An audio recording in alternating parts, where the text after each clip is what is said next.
بسم اللہ الرحمن الرحیم۔ عزیز طلباء، آج ہم پڑھیں گے قائد-اعظم محمد علی جناح کے 14 نکات 1929۔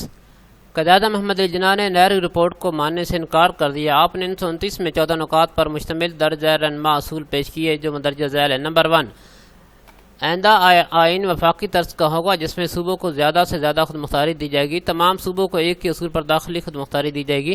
صوبوں میں اقلیتوں کو مناسب نمائندگی دی جائے گی۔ مرکزی اسمبلی میں مسلمان برصغیر کی ممبران کی تعداد 1/3 سے کم نہیں ہوگی۔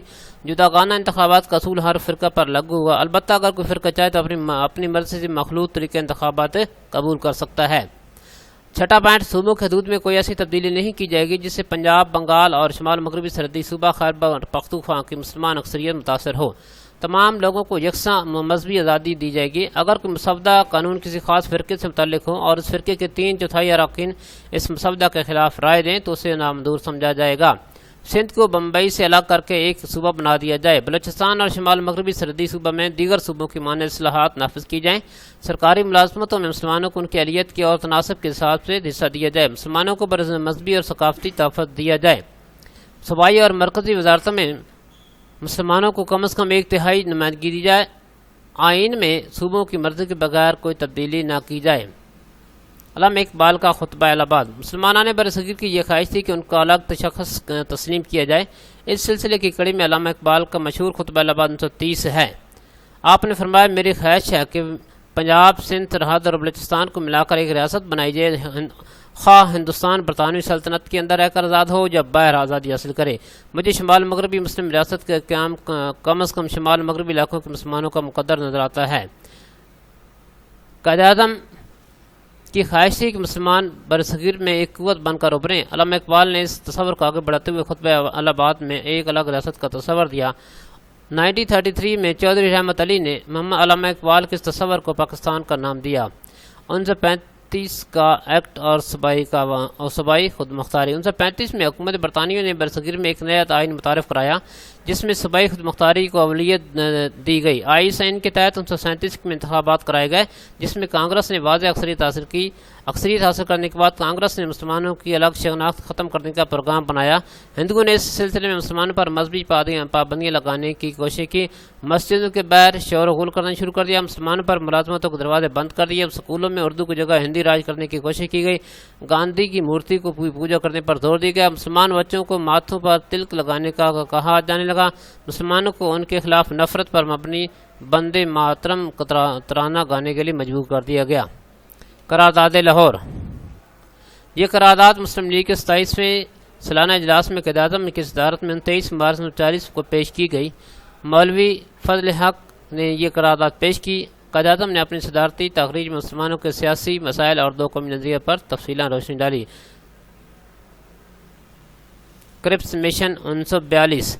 دوسری جنگ عظیم 1939 اور 1945 کے دوران 1942 میں حکومت برطانیہ نے سر اسٹیفرڈ کرپس کو ہندوستان بھیجا جس نے تمام سیاسی پارٹیوں کو مندرجہ ذیل نکات پر متفق کرنے کی کوشش کی مگر ناکام رہا۔ کرپس مشن کے تجاویز۔ جنگ کے بعد برصغیر تاج برطانیہ کے متحد ہوگا لیکن اندرونی اور بیرونی معاملات میں برطانوی حکومت کسی طرح کی دخل اندازی سے گریز کرے گی۔ امور خارجہ، مواصلات وغیرہ تمام شعبے ہندوستانیوں کے حوالے سپرد کیے جائیں گے۔ آئین سازی کے لیے ایک مرکزی اسمبلی منتخب کی جائے گی جس کے چناؤ کا اختیارات صوبائی قانون ساز اسمبلی کے ارکان کو حاصل ہوگا۔ آئین مکمل ہوگا تو اسے ہر صوبے کی توسیع کے لیے بھیجا جائے گا۔ نمبر 4، اقلیتوں کے حقوق کا مناسب تحفظ کیا جائے گا، شملہ کانفرنس اور انتخابات۔ جب 1945 میں برطانیہ کو اس بات کا یقین ہو گیا کہ وہ جنگ میں فتح حاصل کر لے گا تو وائسرائے لارڈ ویلن نے اعلان کیا کہ وائسرائے کے انتظامی کونسل میں تمام تر ہندوستانی اراکین شامل ہوں گے۔ اس میں تمام تر سیاسی جماعتوں کو آبادی کے تناسب سے نمائندگی ملے گی، یعنی مسلمانوں اور ہندوؤں کی تعداد برابر ہو گئی۔ 1945 میں ان تجاویز پر غور کرنے کے لیے شملہ کے مقام پر کانفرنس کا انعقاد کیا گیا۔ کونسل میں 5 اراکین مسلم اور اراکین تجویز رائے کی گئی کہ وہ ایک مسلم نمائندہ نامزد کرے گا۔ قائد-اعظم نے کہا کہ 5 مسلم اراکین کو مسلم لیگ ہی نامزد کرے گی کیونکہ مسلمانوں کی نمائندہ جماعت مسلم لیگ ہے۔ اگرتہ کابینہ مشن پلان۔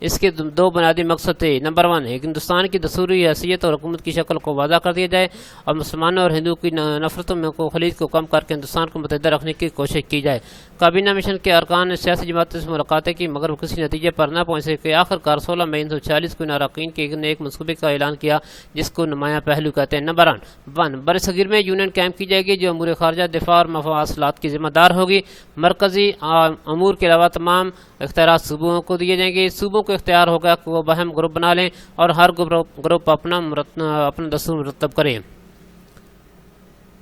عبوری حکومت کا قیام۔ ستمبر 1946 میں واسرائے نے کانگریس کو عبوری حکومت قائم کرنے کا کہا۔ ان حالات میں مسلم لیگ نے میدان خالی چھوڑنے کے بجائے عبوری حکومت میں شامل ہونے کا فیصلہ کر گیا۔ عبوری حکومت کے لیے 5 مسلم لیگی حکمران ارکان کے نام تجویز کیے گئے جن میں لیاقت علی خان، آئی چندری گر، سردار عبدالرب نشتر، راجہ غضنفر علی اور اقلیتی رکن جوگندر ناتھ منڈل تھے۔ عبوری حکومت کانگریسی اور مسلم لیگ کے اختلاف کی وجہ سے مؤثر انداز میں کام نہ کر پائی۔ ان حالات میں مسلم لیگ کا 2 قومی نظریے کی بنیاد پر الگ وطن کا مطالبہ زور پکڑتا گیا۔ وزیر اعظم برطانیہ نے 20 فروری 1947 کو اعلان کیا کہ حکومت جون 1948 تک اقتدار منتخب نمائندوں کے حوالے کر دے گی۔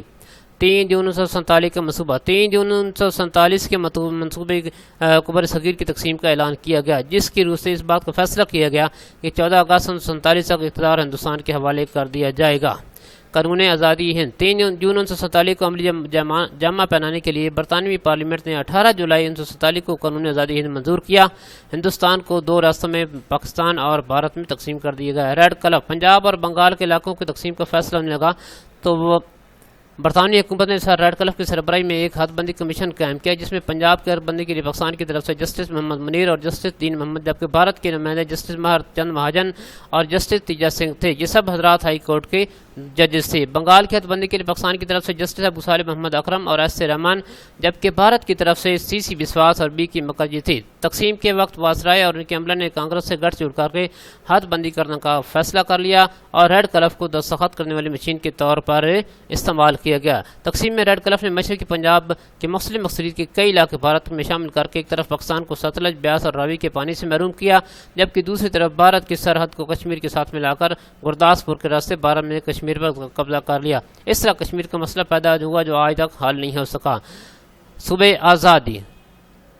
آزادی کا تصور قوم کی زندگی میں بڑی اہمیت رکھتا ہے۔ 14 اگست 1947 27 رمضان مبارک کو پاکستان دنیا کے نقشے پر ابھرا۔ قائد اعظم محمد علی جناح پاکستان کے پہلے گورنر جنرل بنے۔ یہ آپ کا بیٹا اس طرح چیپٹر لیکچر